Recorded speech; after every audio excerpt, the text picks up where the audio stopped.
Hello everyone, my name is Rani Kehat. I'm VP Business Development in Radiflow, and today we're going to talk a bit about doing risk analysis, risk assessment, vulnerability assessment in OT environment, how to automate the process and how to quantify the process. Currently we are using, all of us in the industry, mainly qualitative abilities in assessing risk. And today we're going to discuss a little bit how we can do this kind of a shift into quantitative. If we look at the agenda, we're going to talk about obviously quantitative and qualitative risk assessments, the methodologies, breach attack simulation in order to break away from the lens of vulnerabilities, of only looking at vulnerabilities in assessing threat likelihood. It's only half of the picture. There's a much wider scope of understanding threat likelihood than just looking at vulnerabilities in the network or loss event scenarios.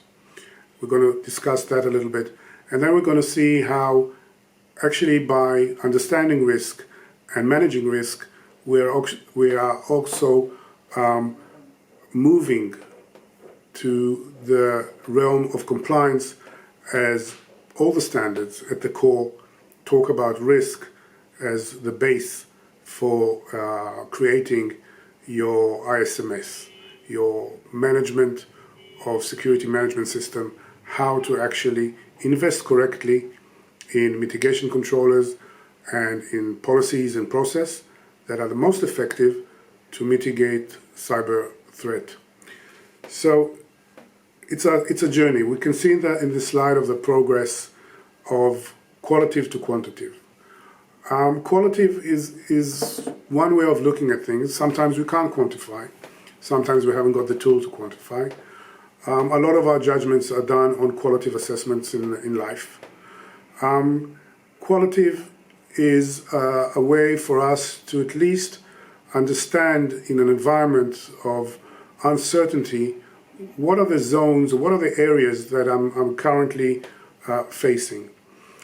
But we would like to have much more of a scientific, data-driven, quantified way of assessing things. And in order to do that in risk, there are two pillars. And in a minute, I'm actually already moving towards the FAIR. I'll talk about the FAIR model in a second.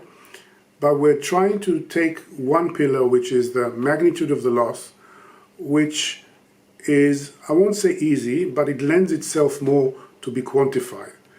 We know exactly how much a machine, if it breaks, costs to repair or to replace.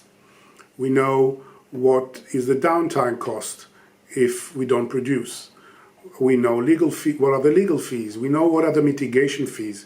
If something happens and we hire a company to come in and clean up, we know what they cost. So these are things that can be quantified quite easily. But on the other side of magnitude of loss, we have to understand loss event frequency, threat likelihood, and how often is it going to happen. That is quite hard to quantify, and this is where Radiflow Chiara comes into the equation. So this is a challenge. The challenge when we look at qualitative risk assessment, we see these heat maps. Yellow becomes red, green becomes yellow, but at what point? We're not sure. But it kind of gives us an idea of where certain processes are or what the likelihood is. We're trying now to eliminate that and have hard data in our decision making concerning threat likelihood. So a few words on the FAIR model. As you can see in the slide of the FAIR model, we have the pillar of the magnitude of loss we discussed just a few minutes ago, and then the loss event frequency. In Radiflow, we tried to understand how we can look at loss event frequency and look at threat likelihood, not just through the lens of vulnerability. Vulnerability is only one side of the story. Vulnerability by an OTIDS or by looking at the network, is usually you look at vulnerabilities in an asset, you look at vulnerabilities in a protocol, you look at vulnerabilities in configuration, you look at vulnerabilities in the way the network is built. Is it mesh, is it star, and so on and so forth. But vulnerabilities is only one side of the story. According to research, only about 10% of the vulnerabilities or the CVEs that are published are actually exploited. The other side of the story is, who are your adversaries? What tools have they got? Have they before exploited this vulnerability in the past? What is their capabilities? What is their knowledge? This is the other side of looking at threat likelihood. And the way to do that using Chiara is by doing breach attack simulation in OT environments. So our main goal is to take this pillar of loss event frequency on threat likelihood and bring it into the quantitative world. Magnitude of loss, there is data out there, and we can ingress that data of magnitude of loss. And by having these two pillars quantified, we can reach, in OT environment, quantifiable risk scores. So that is a big step in doing risk assessment in OT environments, whereby impact can sometimes be critical. If we look at the slide of assessing the risk, as I discussed earlier, on the one side we have the impact, and on the other side we have the threat likelihood. Threat likelihood is the combination of an adversary and the vulnerabilities in your network. It's also a factor of policies and processes that are upheld and monitored and enforced in your network. So what we're actually seeing, that in order to understand and to calculate and to look at risk correctly, we have a few factors coming in. First factor is obviously the vulnerabilities where we discussed, the way the network is structured, entry points, and so on. What are the adversaries? What are their tools? And what are the mitigators that are in place to reduce risk, not only technical mitigators, but also process and policies that are enforced in your environment. And that's where standards and best practices come in order to give you a guideline on process and policies and technology that can mitigate the risk. We use the MITRE framework.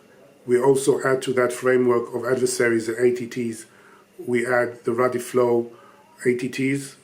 We add to that scope of different techniques and tactics and tools. We take all of those and we simulate them in a breach simulator. In this slide, the Radiflow ecosystem, I think it explains quite plainly, at a very high level, what is our methodology and what is our way of thinking. Our first objective is the digital image, the one you can see on the top. Digital image means that we record the actual traffic in your network, and from that we derive the assets, the vendors, the types, who talks to who, in what protocol, when, baseline, anomaly, understand exactly and build an image, a virtual image of your production network. That is the first step, a system under consideration. The second step is using threat intelligence, using adversaries' ATTs and Radiflow Labs know-how, common knowledge, of how people or how adversaries attack these networks, and then simulate that in a breach attack simulation. A breach attack simulation is not an automatic pen testing. Automatic pen testing is taking a certain attack vector and playing it on your network or in a lab environment and seeing whether or not you succeed catching the flag or attacking the target. A true simulation takes hundreds of attacks by different adversaries, gives each adversary a weight according to the frequency that we've seen him attack, according to his capabilities. And simulating those attacks, not only on your network, on your digital image, but in order to have a control group, we also propagate, or we use other networks as control environments other networks similar to yours, but with different attributes changed, in order for us to understand exactly how your network is in comparison to other potential topologies and vulnerabilities that are out there. We're doing that because there's very little benchmarking today in the OT market. There's very little data of how one company is compared to another, one sector to another, or even within the same sector, the benchmarking of risk scoring within that sector or within that geolocation. So in order to overcome that hurdle and to give a true risk score, we need to create, by simulation, a benchmarking for your environment. So there's a lot going on under the engine here. The main breakthrough here is that we're actually now having real simulated data on a breach simulation on your environment. And because we've now seen exactly and simulated all those adversaries and their techniques, we can now not only offer unmitigated risk scores, but by using a best practice or a standard, we use the IC 62443, you can also now add mitigation controllers into the simulation and can see the effectiveness of certain mitigation controllers in relationship to your threat landscape. So this is a great way of assessing mitigated risk, because it's very obvious that one company that invests, or is very mature, invests in cybersecurity controllers, has not got the same risk level as another company that doesn't. Although they might have the same network, the same vendor, the same vulnerabilities, they're in the same country and have the same threat landscape. But it doesn't make sense to give them the same score, because one of them has invested in security mitigators, and we must give that unmitigated risk score. So that is a huge advantage of using the Chiara algorithm. I've just shown here a quick example in the asset versus critical path analysis, that looking at vulnerabilities and patching is very important, but it's not always the solution. Sometimes you can't patch. Sometimes the attack will have nothing to do with the vulnerability, for example, masquerading or third party. And we need to look at other aspects of how to protect our network. For example, looking at the topology, denying access, hardening certain assets that have connectivity to vulnerable assets, and so on and so forth. So in order to do that, again, we need to automate the process of collecting data, creating a link analysis map, creating a simulation, and understanding exactly how we can best protect and invest our money in the correct security controllers. In OT environments, we have high impact areas, high impact zones, and some zones that are of lower impact. We can't buy everything. We need to invest according to risk. We need to invest in the areas of the high impact, where sometimes it's a matter of health, safety, environmental. And in order to do that, we have to understand exactly how adversaries and how different kill chains and different scenarios can play out. That's why we use a simulator, in order to get simulated data of hundreds and hundreds of different breaches, and then recommend what are the best mitigators of that risk in each one of the zones, according to the impact and the security level target that zone should reach. Finally, I'm looking at this in a way like a chess game, trying to understand what your adversary will do. What's his next move?